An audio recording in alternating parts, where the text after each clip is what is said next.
Chapter 4 देख रहे हैं, मूविंग चार्जेस और मैग्नेटिज्म। Ampere circuital law.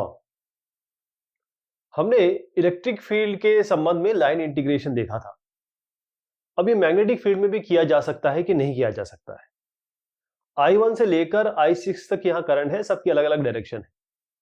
ये जो करंट है ये मैग्नेटिक फील्ड बनाते हैं, क्योंकि इलेक्ट्रिक करंट से आसपास अपनी मैग्नेटिक फील्ड बनाएंगे। एक प्लेन जो जरूरी नहीं है कि हॉरिजॉन्टल हो, वो यहां पर आप देख पा रहे हैं, जरूरी नहीं है हॉरिजॉन्टल हो। ये हमने इस पे एक रेड कलर से आप जो देख रहे हैं एक आर्बिट्रेरी कर्व लिया। अब लाइन इंटीग्रेशन लेते हैं मैग्नेटिक लूप का, मैग्नेटिक फील्ड का इस लूप के अंदर। अब ये देखिएगा कि हमारे कुछ साइन कन्वेंशन हमको फॉलो करने पड़ेंगे। जैसे इलेक्ट्रिक चार्जेस है, जब हम सरफेस इंटीग्रल लेते थे गॉस थ्योरम में, आपको याद होगा इलेक्ट्रिक फील्ड हमने निकाली थी, तो हमने कुछ साइन कन्वेंशन लिए थे। यहां पर भी हम साइन कन्वेंशन लेंगे कि इलेक्ट्रिक करंट जो अंदर है, इनक्लोज्ड है लूप में, उनका क्या होगा। अब इसमें राइट हैंड स्क्रू, जैसे अगर आप राइट हैंड स्क्रू अपने हाथ में लें जो परपेंडिकुलर है प्लेन के, जिसमें ये क्लोज लूप है, और रोटेट करें उसको इस डायरेक्शन में, जो वेक्टर लाइन है, जो वेक्टर लाइन एलिमेंट हमने लिया, तो जो स्क्रू जिस डायरेक्शन में बढ़ेगा उसे हम पॉजिटिव कहेंगे, और करंट जो अपोजिट डायरेक्शन में है उनको हम नेगेटिव कहेंगे। कहने का मतलब यह है कि जो I1 और I2 क्योंकि नीचे की तरफ जा रहे हैं, इनको हम नेगेटिव लेंगे, और I4 और I3 और I4 क्योंकि ऊपर की तरफ जा रहे हैं, इनको हम पॉजिटिव लेंगे। अब इनका एल्जेब्रिक सम ले लें, I1 I2 I3 I4 sign के सहित, तो I3 plus I4 minus I1 minus I2, ये सिग्मा I, ये आपका समेशन हो गया। अब ये जो बाहर है, इस लूप के बाहर है, इनको हम कंसीडर नहीं कर रहे। तो अब इस सिनेरियो में एम्पियर का सर्किटल लॉ क्या कहता है? जो एम्पियर का सर्किटल लॉ कहता है कि जो लाइन इंटीग्रल है मैग्नेटिक इंडक्शन का, एक क्लोज लूप, यदि एक मैग्नेटिक फील्ड की बात करें, वो किसके बराबर है? जो एल्जेब्रिक सम है इलेक्ट्रिक करंट का, जो उस लूप ने इनक्लोज किया है, और मैग्नेटिक परमेबिलिटी भी इसमें आती है। लॉ को मैं मैथमेटिकली बताता हूं कि जो लाइन इंटीग्रल है मैग्नेटिक इंडक्शन का इस क्लोज लूप पे, वो किसके बराबर है? वो प्रोडक्ट है आपके एल्जेब्रिक सम जो करंट का है, और साथ में जो आपकी मैग्नेटिक परमेबिलिटी। तो जो मैग्नेटिक इंडक्शन इसमें आप देख पा रहे हैं, ये किस कारण से है? I1 से लेकर I6 तक, मैग्नेटिक इंडक्शन I1 से लेकर I6 तक पूरा। लेकिन जो एल्जेब्रिक सम है सिग्मा I, वो केवल I1 से लेकर I4 तक है। केवल I4 जो लूप के अंदर हमने लिए, ये केवल ये चारों की बात कर रहा हूं मैं, सिग्मा I केवल यही होगा। एम्पियर लॉ ये केवल स्टेडी करंट के लिए ट्रू है, बाकी के लिए नहीं।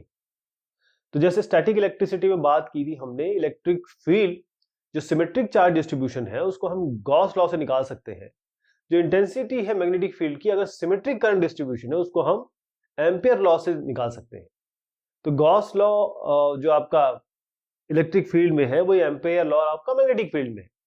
जैसे मैंने जब शुरुआत की थी बायोट सेवर्ट वगैरह की, तो आपको मैंने बताया था कि ये आपको उस जगह ले जाएगी जहां पर हम सिमेट्रिक, अगर हमारे पास कोई शेप है उसके आसपास या उसके अंदर हमको निकालनी है मैग्नेटिक फील्ड, तो हम आराम से निकाल सकते हैं। तो वहीं पे हम ये एम्पियर लॉ लगाएंगे।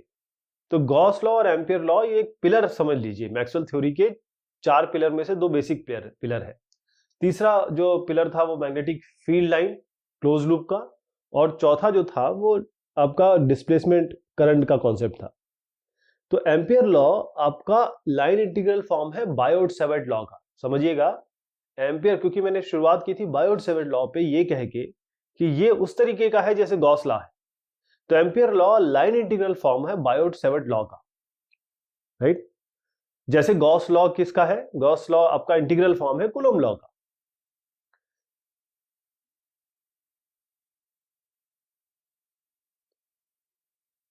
एम्पियर सर्किट लॉ के जो यूज है उसमें पहली चीज देखेंगे, हमको मैग्नेटिक फील्ड निकालना है। एक लंबा लॉन्ग स्ट्रेट कंडक्टर है जिसमें इलेक्ट्रिक करंट बह रहा है, और यहां पर हम एम्पियर लॉ लगाएंगे। हम ये देख चुके हैं कि जो मैग्नेटिक फील्ड बनती है सिमेट्रिक डिस्ट्रीब्यूशन से इलेक्ट्रिक करंट के, वो हम एम्पियर लॉ से निकाल सकते हैं। आप एक काम करिए, बहुत लंबा, ये इसको इनफाइनाइट मान लीजिए, इसको इनफाइनाइट मान लीजिए, यानी कि इनफाइनाइटली लॉन्ग है ये। जो जो एक स्टेट कंडक्टर है जिसमें करंट जा रहा है वो आपका इनफाइनाइटली लॉन्ग है, यानी कि इसके एंड जो है इनफाइनाइट है। तो सिमेट्री कहां है? पहले हम क्या करेंगे, जो यूनिफॉर्म इलेक्ट्रिक करंट है आई जो बह रहा है वो पूरे कंडक्टर में बह रहा है। अब अपने हाथ में, अपने पाम में इसको रखिए, रोटेट करिए, रोटेट, इसको चर्न करिए, मतलब इसको घुमाइए, जैसे घुमाते हैं ना आपके किसी चीज को पकड़ के ऐसे घुमाते हैं, ऐसे घुमाइए। तो ये इलेक्ट्रिक फील्ड में तो कोई चेंज नहीं, मैग्नेटिक फील्ड में तो चेंज नहीं करने वाला, क्योंकि आपका जो इलेक्ट्रिक करंट है वो तो बहते रहेगा। This does not make any change in the magnetic field. जो इसको घुमाएंगे तो भी कोई फर्क नहीं पड़ेगा, इस तरीके से मैं बता रहा हूं। अब हम क्या करते हैं कि इसमें अलग अलग पॉइंट लेते हैं, जैसे P है, Q है, R है, हमने पॉइंट लिए, सब जो है R डिस्टेंस पे है, ये भी R डिस्टेंस पे, ये भी R डिस्टेंस पे, इस तरीके से जो दोनों एंड है इस वायर के वो इनफाइनाइट डिस्टेंस पे जा रहे हैं। अब क्योंकि दो एंड जो वायर के हैं वो इनफाइनाइट डिस्टेंस पे है, तो P Q R को हम मान सकते हैं कि वो इक्वल डिस्टेंस पे है एंड से भी, क्योंकि इनफाइनाइट जा रहे हैं। यहां से इसकी दूरी बराबर है, यहां से इसकी दूरी बराबर है, यहां से इसकी दूरी भी बराबर है, यानी कि एक तरीके से इक्विवेलेंट पॉइंट्स है, P Q R equivalent points हो गए। अब सिमेट्री की बात करें तो जो मैग्नेटिक फील्ड है इस पॉइंट P Q R पे वो सेम होगी। इस डिस्कशन से हमने ये निष्कर्ष निकाला। और ये भी है कि जो रोटेट करेंगे इस वायर को, जैसे हम घुमाएंगे, तो मैग्नेटिक फील्ड जो सारे पॉइंट्स पे होगी सरकमफेरेंस पे, अगर मान लीजिए एक सर्कल इस पॉइंट पे लीजिए, फिर घुमा दीजिए इसको यहां पर, फिर इसको घुमा दीजिए यहां पर, तो हर एक पॉइंट पे जो सर्कुलर एक शेप बनेगा, जो मान लीजिए इमेजिनरी भी है, तो भी हर पॉइंट पे मैग्नेटिक फील्ड सेम रहेगी, क्योंकि इसका डिस्टेंस r है, यहां इस पॉइंट का भी डिस्टेंस r है। तो अब हमको क्या करना है, इस Q पॉइंट पे मैग्नेटिक फील्ड निकालनी है, और इसमें हम इंप्लॉय करेंगे आपका एम्पियर लॉ। हम क्या करते हैं, एक OQ करके एक सर्कल लेते हैं इसमें, जिसको हम एम्पीरियन लूप कहते हैं। जैसे गॉस में हम गॉस सिमेट्री के गॉस फिगर लेते थे। अब ये जो हमने लिया, ये R, ये परपेंडिकुलर है, which is perpendicular to the wire as a close loop. Wire इस तरीके से जा रहा है, हमने इस तरीके से परपेंडिकुलर ले लिया इसको। अब सर्कल और इसके लाइन एलिमेंट, अब ये डीएल करके एक छोटा सा एलिमेंट ले लिया हमने इसके सरकमफेरेंस पे। अब मैग्नेटिक फील्ड, ये छोटा सा डीएल लिया है, यहां पर भी एक डीएल होगा, यहां पर भी एक डीएल होगा, है ना, बहुत सारे डीएल होंगे, छोटा छोटा छोटा लेते हैं, फिर इसको इंटीग्रेट करेंगे। तो अब ये मैग्नेटिक फील्ड इन सारे एलिमेंट की कुल मिला के बी होनी चाहिए, है ना। इसी फैक्ट को हम अगर एम्पियर लॉ से दिखाएं, तो जो हमने इस सर्कल पे हमने जो बी डॉट डीएल लिया वो होगा म्यू जीरो सिग्मा आई, ये एम्पियर लॉ होता है। अब बी डॉट डीएल क्या होता है, B dl cos theta mu zero I. लेकिन अब देखिए मैग्नेटिक फील्ड इस डायरेक्शन में लग रही है, डीएल आपका इस डायरेक्शन में है, डीएल इसको बहुत प्लेन सा मान सकते हैं। तो दोनों जो है वो आपस में, जैसे अगर मैं टेंजेंशियली बनाऊं इसको, दोनों के बीच में क्या हो रहा है, जो डायरेक्शन इसका, जैसे मैंने ये ऐसे बना रखा है ना, मैग्नेटिक फील्ड इस डायरेक्शन में जा रही है, तो दोनों पैरेलल है, इसका मतलब दोनों के बीच में एंगल जीरो है। बी और डीएल के बीच में करंट एलिमेंट और जो मैग्नेटिक फील्ड है उसके बीच में एंगल जीरो है, इसका मतलब cos जीरो इक्वल टू 1। तो बी डीएल क्या मिलेगा, cos जीरो को 1 कर दीजिए, बी डीएल आपका म्यू जीरो आई मिलेगा। अब हमने कहा कि इस पॉइंट इस पॉइंट इस पॉइंट इस पॉइंट सब्जेक्ट सब पे जो है बी कांस्टेंट रहेगा, तो मतलब मैग्नेटिक फील्ड बाहर निकाल सकते हैं। इंटीग्रेशन डीएल, क्योंकि ये सर्कल है तो 2 पाई आर, रेडियस क्या है आर, तो बी, ये जो इंटीग्रल होगा डीएल का, मतलब कुल मिला के सारे डीएल को जोड़ देंगे तो 2 पाई आर के बराबर होगा, सर्कमफेरेंस के बराबर आ जाएगा। तो बी इंटू 2 पाई आर आ जाएगा म्यू जीरो आई। तो बी क्या आ गया, mu zero by 2 pi I by R.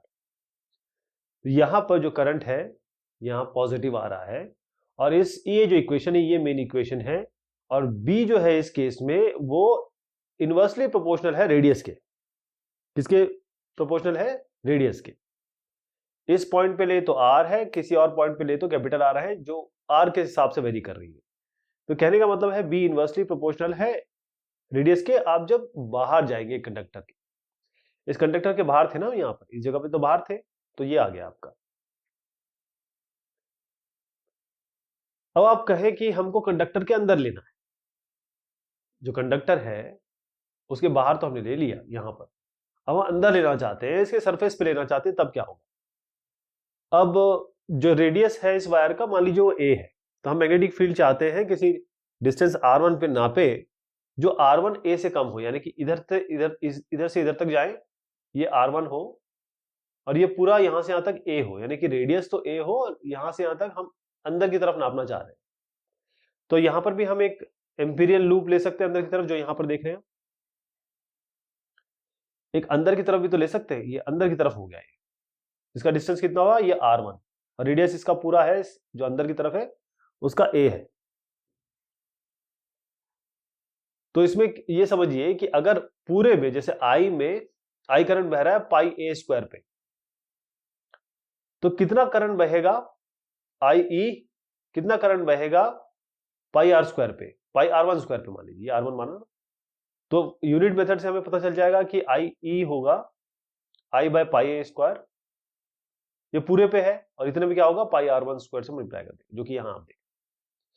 तो IE जो अंदर की तरफ है, जो उस छोटे से r1 रेडियस पे हमने लिया, वो I into r1 square by a square आ गया। अब एम्पियर लॉ से जो अंदर की बात करेंगे इस वाले की, तो इसमें क्या आ गया? इसका भी हम लाइन इंटीग्रल लेंगे, या ये कहें कि ये भी 2 पाई r1 आ गया इसका सर्कमफेरेंस, तो b इंटू 2 पाई r1 हो गया आपका म्यू जीरो, और ये I ये यहां पर रखेंगे, तो b कितना आ गया? Mu zero I by 2 pi a square r1। इस जगह पे आप देखिए कि जब आप अंदर आ गए, जब हम कंडक्टर के अंदर आ गए, तो b प्रोपोर्शनल हो गया इस रेडियस के जो अंदर है। ये r जो है वो रेडियस से, जो एक्चुअल इसका जो रेडियस है उससे कम है ये।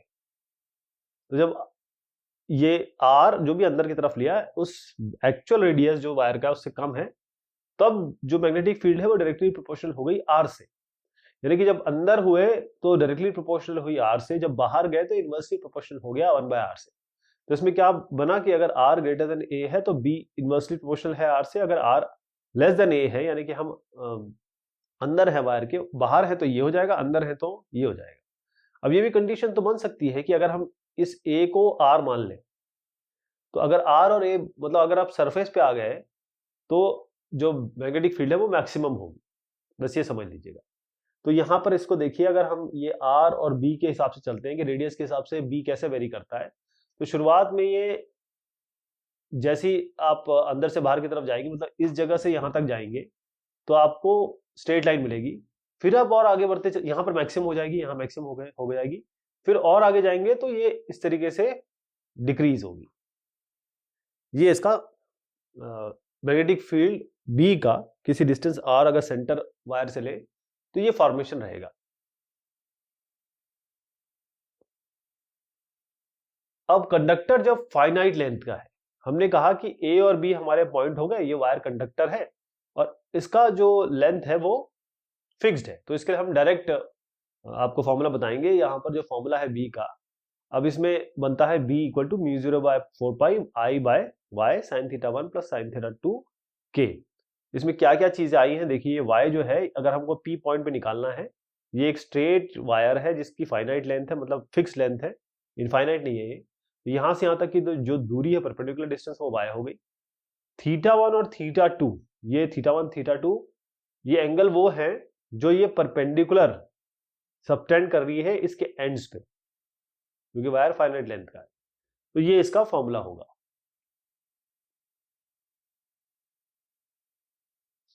सोलेनोइड क्या होता है? सोलेनोइड, पहले इसको समझिए कि दो आपके ये आइडेंटिकल एक जैसे रिंग हमने बनाए जिनका सेम करंट बह रहा है। देखिए आई यहां बह रहा है, आई यहां बह रहा है, सेम करंट बह रहा है, और इनको कोएक्सियली एक ही एक्सिस पे रखा गया, एक दूसरे के आसपास कोएक्सियली रखा गया। तो जो मैग्नेटिक फील्ड बन रही है इन रिंग के द्वारा, ये सेम डायरेक्शन में है, कॉमन एक्सिस है, सेम बनेगी। जो लाइन है वो एक्सिस पे करीब होगी और पैरेलल भी होगी, है ना।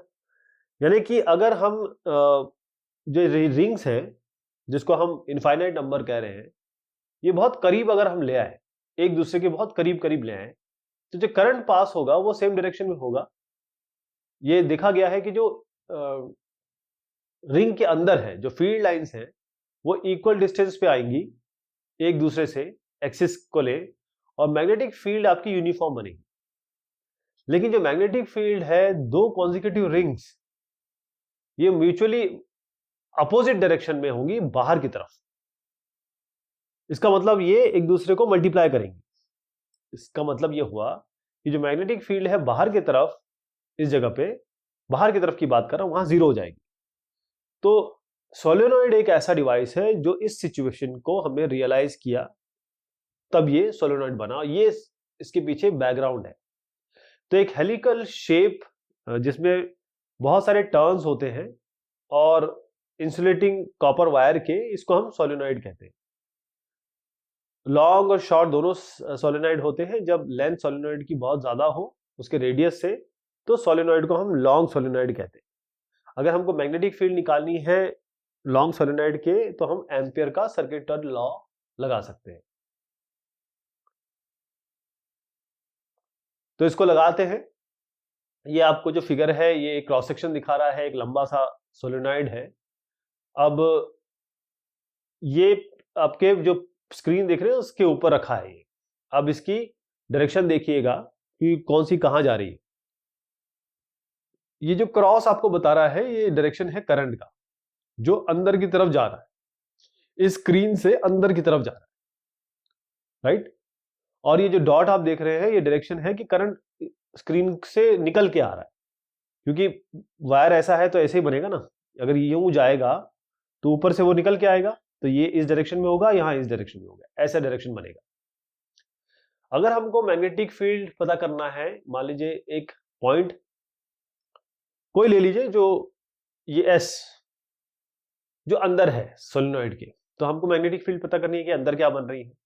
तो हम क्या करते हैं, इस एस से एक रेक्टेंगुलर शेप बना लेते हैं। ऐसे रेक्टेंगुलर शेप बना लेते हैं, लूप बना लेते हैं। लेंथ इसका एल है, और जो आप PQRS यहां पर देख पा रहे हैं, इसको एज ए एम्पीरियन लूप लेते हैं, जैसे हम गॉसियन लूप लिया करते थे। फिर हम लाइन इंटीग्रल इस पूरे लूप के लिए ले लेंगे, तो हमें पता चल जाएगा कि क्या मैग्नेटिक फील्ड बन रही है। तो एम्पीरियन लूप बनाया तो हम लगा देते हैं अपना लॉ, जो B.dl है वो क्या क्या होगा। पहले तो हम P से लेकर S तक गए उसका, फिर S से लेकर R तक गए उसका, फिर R से लेकर Q तक गए उसका, या R से लेकर Q, फिर Q से लेकर P तक गए। ये हो गया आपका। अब इससे एक चीज क्लियर हो रही है इस फिगर से कि जो मैग्नेटिक फील्ड PQ पे बन रही है यहां पर, वो तो बाहर है, सोलेनोइड के बाहर है, वो जीरो हो जाएगी। यानी कि आप ये वाले पोर्शन को, PQ वाले को, इसको जीरो कर सकते हैं। और कुछ पार्ट जो है इस QR का, कुछ पार्ट बाहर है, कुछ पार्ट अंदर है, कुछ पार्ट बाहर है, कुछ पार्ट अंदर है। तो आप ये कह सकते हैं, जब हम अंदर और बाहर की बात करते हैं, तो जो अंदर है वो परपेंडिकुलर होगा मैग्नेटिक फील्ड के। Some part of sides QR and PR is outside the solenoid and the part which is inside, जो अंदर है वो परपेंडिकुलर होगा जो मैग्नेटिक फील्ड बन रही है, जो B बन रहा है उसके परपेंडिकुलर है। इसका मतलब आप BDL, यानी कि BDL, तो BDL का जो जब BDL cos थीटा लेंगे तो cos π/2 आएगा, क्योंकि परपेंडिकुलर की बात कर रहा हूं मैं, तो ये जीरो हो जाएगा। यानी कि ये आपका QR भी चला जाएगा और SP ये भी चला जाएगा, तो ये इक्वल टू जीरो। ये मतलब ये वाला पोर्शन आपका QR वाला और आपका ये PS वाला, ये भी चला जाएगा। तो बनता क्या है, बना केवल ये वाला, इसको लेके चलेंगे। तो B.dl क्या हो गया, S2R BDL। यहां पर जो अंदर की बात हम करें तो यहां पर मैग्नेटिक फील्ड मतलब और करंट एलिमेंट का डायरेक्शन सेम है, तो cos जीरो आएगा, दोनों के बीच में 0 डिग्री है। तो B बाहर ले लीजिए, इंटीग्रेशन ऑफ DL। अब ये लेंथ हमने L माना था, तो यहां से यहां तक का जो लेंथ है वो L ही रहेगा, तो पूरा इंटीग्रेट करेंगे S2R तो L आएगा BL। ये है असली सिचुएशन। अब मान लीजिए कि जो, क्योंकि ये सोलेनोइड का मतलब ही होता है नंबर ऑफ टर्न्स n, तो n टर्न्स हैं, तो अगर n टर्न्स हैं जो एम्पीरियन लूप से जा रहे हैं, तो ये L है। अगर n टर्न्स है तो n इंटू L लेंथ हो जाएगी, है ना। अब जो करंट इसके थ्रू जा रहा है हर एक टर्न अगर I माने, तो कुल करंट कितना हो जाएगा, n into I into L। NL तो ये हो गया, और आई हो गया। तो कहने का मतलब ये है कि जो बी डॉट डी एल है इसमें आपको म्यू जीरो, जब हम एम्पियर सर्किटल लॉ लगाएंगे तो बी डॉट डी एल होगा mu zero n l into I. लेकिन अभी अभी हमने बी डॉट डी एल क्या निकाला है, बी एल, तो इसको इससे इक्वेट कर दीजिए, इससे इक्वेट कर दीजिए। तो बी एल आ गया आपका mu zero N I N L I, L L cancel कर दीजिए, बी आपका आ गया म्यू जीरो एन आई। तो ये जो है मेथड, ये हम तब यूज कर सकते हैं जब लंबा सोलेनॉइड है, लॉन्ग सोलेनॉइड है, क्योंकि इसमें जितने भी पॉइंट्स हो गए अंदर उसको हम इक्विवेलेंट मान सकते हैं, और जो मैग्नेटिक फील्ड बाहर की है सोलेनॉइड से बाहर, उसको हम यूनिफॉर्म मान सकते हैं। जो क्योंकि बाहर आप कह रहे हैं कि ये जीरो है, तभी तो ये चलेगा। जब हमने शुरुआत में कहा कि ये जीरो है तभी तो ये काम करेगा। अगर ये फाइनाइट लेंथ की है तब ये काम नहीं करेगा। ये वाला इक्वेशन, ये आपकी जो इक्वेशन आई है, अगर सोलेनॉइड की फाइनाइट लेंथ फाइनाइट है तो हम क्या करेंगे, इसमें डायरेक्ट आपको इक्वेशन बताते हैं। इसमें बायोट सेवर्ट लॉ लगाया गया है और इसको निकाला गया है। अब देखिए कोई पॉइंट P है, इस पे निकालना है, यहाँ एंड से हमने इसको ज्वाइन कर दिया, ये अल्फा 1 है, ये अल्फा 2, तो इसकी इक्वेशन n इसके टर्म्स हैं। तो जो मैग्नेटिक फील्ड बनेगी वो है mu zero N I by 2, और ये अल्फा 1 अल्फा 2 का साइन अल्फा 1 साइन अल्फा 2 जुड़ेगा। टोरॉइड क्या होता है? सोलेनॉइड के जो दो एंड है अगर उसको जोड़ दें और एक बेंड सर्कुलर फॉर्म बना दें तो उसे हम कहते हैं टोरॉइड। ये सोलेनॉइड का ही एक प्रारूप समझ लीजिए। सोलेनॉइड को ही घुमा के जोड़ दिया गया सर्कुलर फॉर्म में, इसको हम टोरॉइड कहते हैं। एक टोरॉइड को आप कैसे बना सकते हैं? आप बहुत करीब घुमाइए, वाइंड करिए, एक कॉपर वायर जो इंसुलेटेड है, एक नॉन कंडक्टिंग, कोई भी नॉन कंडक्टिंग आपका रिंग ले लीजिए, उसके ऊपर इसको घुमा दीजिए। यानी कि शेप जो टोरॉइड का है वो किस तरीके से होता है, डोनट शेप कह सकते हैं, या जो आपके कार के जो टायर के अंदर ट्यूब लगता है उस तरीके का शेप होता है। तो जो मैग्नेटिक फील्ड इसके अंदर बनेगी, टोरॉइड जिसमें ये करंट बह रहा है और घुमावदार करंट बह रहा है, इसको हम एम्पियर सर्किटल लॉ से निकाल सकते हैं। मान लीजिए कोई एक पी पॉइंट है, ये अंदर की बात कर रहा हूं मैं, ये पी पॉइंट है, यहां पर हमको निकालना है, जो यहां से यहां तक आर डिस्टेंस पे है, यहां पर निकालना है कि मैग्नेटिक फील्ड कितनी होगी। तो हम क्या करते हैं, ये डॉट डॉट डॉट देखिए, एक रेड कलर के डॉट में आपको दिख रहा होगा, एक सर्कल हमने लिया जिसका आर डिस्टेंस है, इसको हम एम्पियरियन लूप की तरह लेते हैं। और जो मैग्नीट्यूड है मैग्नेटिक फील्ड की, वो इधर इधर इधर हर एक पॉइंट पे जो डॉट डॉट डॉट करके आपको एक सर्कल दिख रहा है वहां पर सेम रहेगी इस पूरे लूप में। अब मैग्नेटिक इसकी डायरेक्शन क्या होगी, हमेशा हम जानते हैं जब सर्कल की बात करते हैं तो अगर करंट यूं बह रहा है तो टेंजेंशियल रहेगी हमेशा, जो मैग्नेटिक फील्ड की डायरेक्शन होगी टेंजेंशियल होगी। तो हम यहाँ पर बी डॉट डीएल को कह सकते हैं बी और डीएल, अगेन कॉस जीरो, दोनों के बीच में बी और डीएल के बीच में कॉस जीरो है तो बी डीएल आ जाएगा। बी को बाहर ले लीजिए, इंटीग्रेशन ऑफ डीएल आएगा। डीएल का मतलब क्या है कि आप पूरा एक यहां से यहां तक आप चले गए, और ये क्योंकि सर्कल है इसका 2 पाई आर जो होगा वो इंटीग्रेशन ऑफ डीएल होगा। तो ये 2 पाई आर यहां पर लिख दीजिए, बी 2 पाई आर। अब मान लीजिए यहां पर ये जो टर्न्स है, ये ऐसे जो घुमावदार टर्न्स है वो एन टर्न्स है, और सब में आई करंट जा रहा है, तो टोटल करंट कितना होगा, एन इंटू आई। तो एम्पियर सर्किटल लॉ क्या कहता है, बी डॉट डीएल होगा म्यू जीरो एन आई। लेकिन अभी अभी आपने कहा बी डॉट डीएल ये बी इंटू 2 पाई और होता है, इसको और इसको इक्वेट कर दीजिए। तो इसको इक्वेट करेंगे तो बी आ जाएगा mu zero N I by 2 pi R, यानी कि अगर आप स्मॉल एन को कह रहे हैं capital N by 2 pi R, ये आपका ये आ गया नंबर ऑफ टर्न्स पर यूनिट लेंथ। अगर इसको इस तरीके से मान के चल रहे हैं तो यहाँ कैपिटल एन लिख सकते हैं, बस कैपिटल एन क्या होना चाहिए, जितने भी नंबर ऑफ टर्न्स है इंटू 2 पाई आर, ये होगा। ये इक्वेशन है मैग्नेटिक फील्ड की जो टोरॉइड के अंदर है। ये मैग्नेटिक फील्ड यूनिफॉर्म है हर पॉइंट, अगर आप टोरॉइड पे लें, यहाँ। अगर आइडियल टोरॉइड है तो जो टर्न है वो पूरे सर्कुलर होंगे, तो इस टोरॉइड में जो मैग्नेटिक फील्ड होगी अंदर की तरफ वो यूनिफॉर्म होगी और बाहर की तरफ जीरो होगी। लेकिन जो टोरॉइड है जो हम नॉर्मली लेते हैं वो हेलिकल शेप में होती है, तो थोड़ा सा मैग्नेटिक फील्ड आपको बाहर की तरफ भी मिल सकती है। जो न्यूक्लियर फ्यूजन है, एक डिवाइस टोकोमैक इसमें यूज होता है ताकि प्लाज्मा को कन्फाइन करके रखा जा सके, अंदर की तरफ रखा जा सके। तो टोरॉइड एक ऐसा कंपोनेंट है जो इसमें टोकामैक में यूज होता है।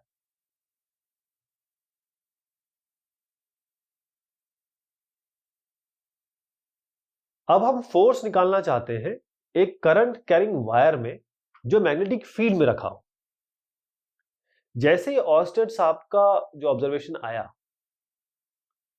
तो एम्पियर साहब ने और एक दूसरा ऑब्जर्वेशन लिया। उन्होंने एक और चीज देखी। उन्होंने कहा दो पैरेलल वायर अगर इस तरीके से रखे गए तो ये एक दूसरे पे अट्रैक्टिव फोर्स इनके बीच में लगता है, एक दूसरे को ये खींचते हैं। यदि करंट सेम डायरेक्शन में हो और अगर करंट उल्टे डायरेक्शन में हो तो ये एक दूसरे को रिपेल करते हैं, अपोजिट डायरेक्शन में हो तो रिपेल करते हैं। ये इनका ऑब्जर्वेशन था एम्पियर साहब का। हम ये जानते हैं कि मैग्नेटिक फील्ड जो क्रिएट होगी, मतलब एक वायर से, ये वायर है ना, इस वायर में जब करंट जाएगा तो मैग्नेटिक फील्ड प्रोड्यूस होगी। तो ये जो है ये इसकी मैग्नेटिक फील्ड में है। इस तरीके से यहां भी करंट जा रहा है तो इसकी भी मैग्नेटिक फील्ड बनेगी, उस मैग्नेटिक फील्ड में ये दूसरा वायर है। ओके, तो इससे हमको ये पता चल गया कि अगर इस इंटरेक्शन को, ये जो आपस में इंटरेक्शन है, जो करंट है, पहला करंट जो पहले वायर में जा रहा है, करंट जो सेकंड वायर में जा रहा है, बीच में मैग्नेटिक फील्ड है, लेकिन ये इसकी मैग्नेटिक फील्ड में है, ये इसकी मैग्नेटिक फील्ड में। या दूसरे शब्दों में कहें तो जो फोर्स काम कर रहा है दो वायर के बीच में, वो मैग्नेटिक फील्ड के कारण एक दूसरे की। अगर हमको ये फोर्स निकालना है दो वायर के बीच में तो हमको पता चलना चाहिए या पता करना चाहिए जो फोर्स काम कर रहा है इस वायर, जो वायर में करंट जा रहा है, जब वो मैग्नेटिक फील्ड में रखा गया। अब जो लॉ ये फोर्स बताएगा या एस्टैब्लिश करेगा, उन्होंने, एम्पियर साहब ने इसको एक्सपेरिमेंटली जब किया, तो जो फोर्स काम कर रहा है एक करंट एलिमेंट आईडीएल पे मैग्नेटिक इंडक्शन बी से, उन्होंने कहा कि जो डीएफ है वो है इस करंट एलिमेंट क्रॉस बी, इनका क्रॉस प्रोडक्ट होगा। ये मैग्नेटिक फील्ड है और ये करंट एलिमेंट है। यदि जो अगर एक स्ट्रेट वायर है जिसका लेंथ एल है, ये स्ट्रेट वायर है जिसका लेंथ एल है, इसमें आई करंट जा रहा है, उसको हमने किसी मैग्नेटिक फील्ड में रखा जो कि आप यहां देख रहे हैं बी में। तो जो फोर्स काम करेगा इस वायर पे, क्योंकि फोर्स काम कर रहा है ना, ये देखिए फोर्स काम कर रहा है, वो क्या होगा, फोर्स होगा आई इंटू एल करंट एलिमेंट, क्योंकि ये डी एफ था, ये डी एल है। जब हम फोर्स की बात करेंगे इस एफ, इसको एफ करते हैं, इसको एल करते हैं, पूरी लेंथ के लिए ले रहे हैं, आई एल क्रॉस बी। ये आप अरेंजमेंट भी देख रहे हैं यहाँ पे। जो डायरेक्शन में आपका फोर्स होगा ये इस डायरेक्शन में लग रहा है, यानी कि हम राइट हैंड रूल जो वेक्टर प्रोडक्ट का वो निकालेंगे, एल क्रॉस बी लेंगे, इन दोनों के परपेंडिकुलर होगा वो लेंथ और मैग्नेटिक फील्ड के। मैग्नेटिक फील्ड जिस डायरेक्शन में लगेगी, करंट जिस लेंथ जिस डायरेक्शन में होगा, लेंथ वेक्टर या करंट एलिमेंट वेक्टर उसके परपेंडिकुलर लगेगा ये।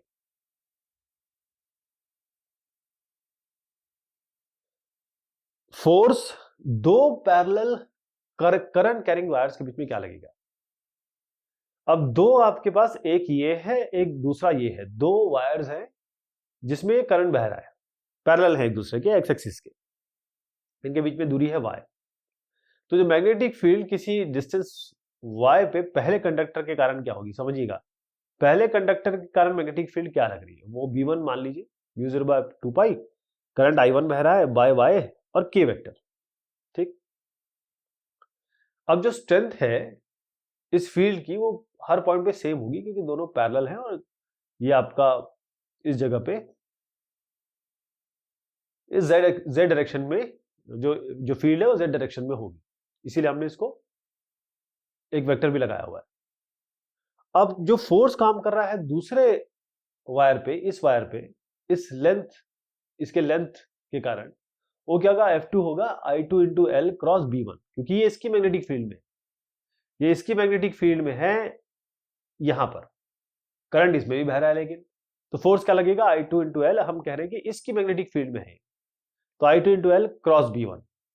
अब इस B1 की जगह इसको रख दीजिए, तो क्या बनेगा, F2 बनेगा I1 I2 0/2 pi, 2 pi y L I cross k। क्यों, क्योंकि I2 जो है वो x एक्सिस पे है, I2 x एक्सिस पे है, तो I क्रॉस k क्या होता है, माइनस j, तो ये माइनस हो गया, ये j हो गया, फिर ये चीज आ गई। अब ये जो F2 है ये बता रहा है कि ये नेगेटिव y डायरेक्शन में, आपने नेगेटिव देखा, नेगेटिव आएगा। अब इसी तरीके से यही कॉन्सेप्ट लेके ये इसकी मैग्नेटिक फील्ड निकालेंगे और उसकी मैग्नेटिक फील्ड के कारण इस पे फोर्स निकालेंगे, तो आपका F1 आएगा μ0/2 पाई I1 I2 L by y j। तो ये F1 और F2 आपने जो देखा, जो अभी आपने F2 निकाला, ये F2 निकाला और ये F1 निकाला, तो दोनों को अगर हम कंपेयर करें तो F1 और F2 दोनों बराबर है, लेकिन अपोजिट डायरेक्शन में है। एक फैक्ट बताता है या ये फैक्ट दिखाता है कि जो फोर्स काम कर रहा है वो अट्रैक्टिव फोर्स है उन दोनों के बीच में। यदि करंट फ्लो कर रहा है म्यूचुअली अपोजिट डायरेक्शन में, यानी कि एक यहां बह रहा है तो दूसरा यहां बह रहा है, तो एक रिपल्शन फोर्स होगा। इसका मतलब इस केस में यहां क्लियर ये भी हो रहा है कि न्यूटन का थर्ड लॉ भी आराम से ओबे हो रहा है।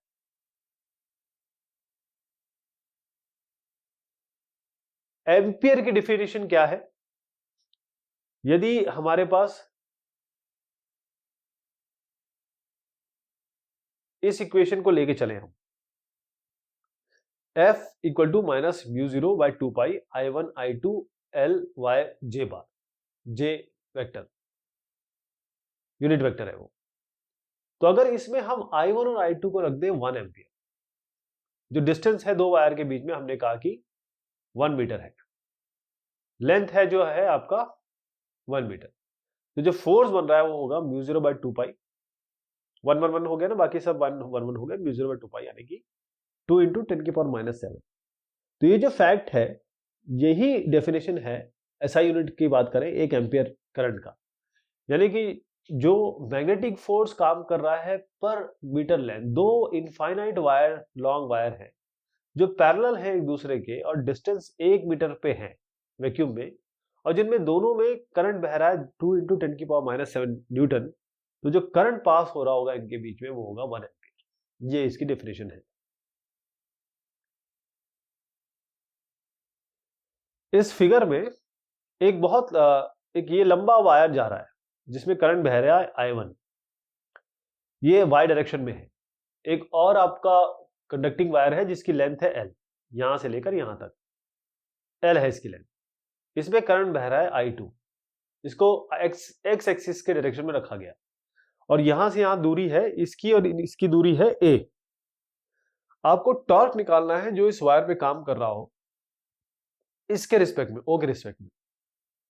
तो जो फोर्स काम कर रहा है, हम एक काम करते हैं, इसमें से एक छोटा सा एलिमेंट लेते हैं dx, ठीक, I2 इसमें करंट बह रहा है तो dx छोटा सा पार्ट लिया, तो फोर्स जो काम कर रहा है इस करंट एलिमेंट I2 dx पे, और डिस्टेंस कितना है यहां से यहां तक, मान लीजिए इस dx का डिस्टेंस है x, हमने x लिया, तो df कितना हो जाएगा I2 dx, और I डायरेक्शन में है, x डायरेक्शन में है, क्रॉस b। अब b क्या है, क्योंकि इस I1 की मैग्नेटिक फील्ड में है ये, तो b होगा म्यू 0 I1 2 पाई x, और ये माइनस के डायरेक्शन में होगा मैग्नेटिक फील्ड, राइट।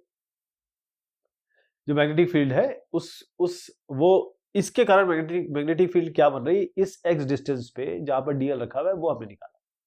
अब जो df क्या होगा इसकी जगह पे ये रख दीजिए, df क्या बनेगा I2 dx I mu 0 I1 2 pi x, I जो क्रॉस के होता है वो माइनस जे होता है, तो माइनस माइनस कट जाएगा, जे आ जाएगा, mu 0 I1 I2 dx by 2 pi x। अब टॉर्क क्या काम कर रहा है, हमको टॉर्क निकालना है, जो क्वेश्चन में कहा गया है कि आपको टॉर्क निकालना है। टॉर्क क्या होता है, जो यहां से यहां तक जो डिस्टेंस है और जो फोर्स लग रहा है यानी कि एक्स आई क्रॉस df, जो टॉर्क है यहां पर इस जगह से अगर लें तो एक्स आई df की जगह आप ये रख दीजिए, ये आ जाएगा, फिर से आई क्रॉस ये आपका k हो जाएगा और ये चीज बचेगी। अब ये डी टॉ है, लेकिन आपको निकालना कहाँ है, हमने तो छोटा सा एलिमेंट लिया था, हमको इस पॉइंट से इस पॉइंट तक निकालना है, यानी कि a से लेकर a प्लस एल तक निकालना है। तो हम क्या करेंगे, इसको इंटीग्रेट कर देंगे a से लेकर a प्लस एल तक। तो a से लेकर a प्लस एल तक इंटीग्रेट करेंगे, ये dx है, dx क्या होगा, dx का x आएगा, एक बार a प्लस एल रखेंगे, एक बार a रखेंगे, माइनस करेंगे, ये टॉ हो गया, एक के डायरेक्शन में होगा, मतलब z पॉजिटिव z डायरेक्शन में होगा।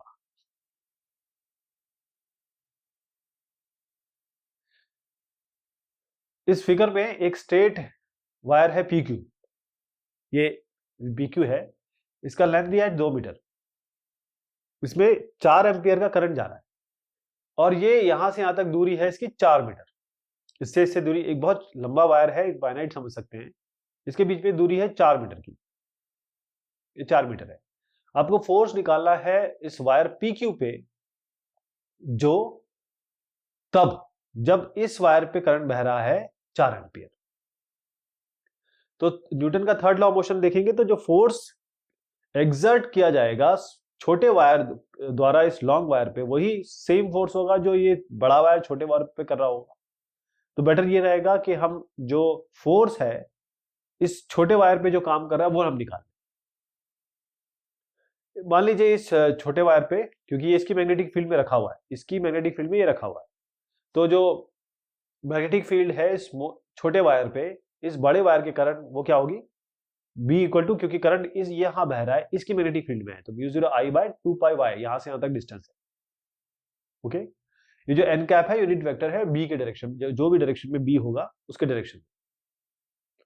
अब इस फोर्स लॉन्गर वायर पे क्या लग रहा है, क्योंकि करंट I2 यहां बह रहा है, इसके कारण यहां पर फोर्स क्या पड़ रहा है, F2 I2 इंटू ये लेंथ क्रॉस B, है ना। अब जो लेंथ है और जो मैग्नेटिक फील्ड है वो आपके परपेंडिकुलर है, तो साइन आपका पाई बाय 2 1 हो जाएगा। तो आप इसको लिख सकते हैं I2 LB, ये इसको इस B की जगह डाल दीजिए तो आपका क्या आ जाएगा, ये वैल्यू आ जाएगी। सारी की सारी वैल्यू हमें पता है, जो जो इस क्वेश्चन में दी है उसको रखिए, आपका फोर्स है इतना न्यूटन आ जाएगा, ये फोर्स आपका अट्रैक्टिव होगा।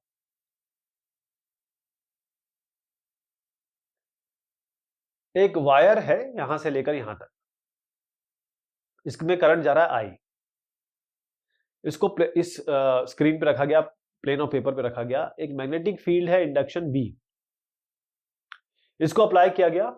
अब इसका डायरेक्शन क्रॉस है, यानी कि ये स्क्रीन के अंदर जाना है, पेपर के अंदर जा रहा है, मैग्नेटिक फील्ड इसके अंदर जा रही है। आपको फोर्स निकालना है जो इस वायर पे काम कर रहा है। एक स्ट्रेट लाइन A1 से लेकर B1 तक इसको ज्वाइन किया, जो ट्रू पार्ट नहीं है, पार्ट तो ये नीला कलर का है, ये जो यहां पर जा रहा है। जो वायर है वो 1 मीटर की, यहां से यहां तक 1 मीटर की लेंथ है। तो जो फोर्स काम कर रहा है इस करंट एलिमेंट पे, मान लीजिए आप कोई आईडीएल छोटा सा पार्ट ले लीजिए, मैग्नेटिक फील्ड B है, वो क्या होगा, DF will be equal to IDL cross B। Total force क्या काम करेगा, इन दोनों को इंटीग्रेट कर दीजिए, जो इंटीग्रेशन है पूरे लेंथ पे लिया गया, तो इंटीग्रेशन ऑफ DL क्या होगा, वो A1 B1, मतलब ये पूरा लेंथ हो जाएगा, इंटीग्रेशन ऑफ A1 B1, जो कि आपको बताया गया A1 B1 की लेंथ 1 मीटर है, ये 1 हो गया। और यहां पर आप 1 जैसे 1 रखेंगे तो ये केवल I आएगा और B आएगा, तो बेसिकली अगर आप इन सब चीजों को दरकिनार करें तो सीधा I भी आ जाएगा, राइट। तो ये एक और पार्ट हुआ इस डिस्कशन का, अभी और बाकी है। बहुत शुक्रिया, बहुत मेहरबानी आप सभी की।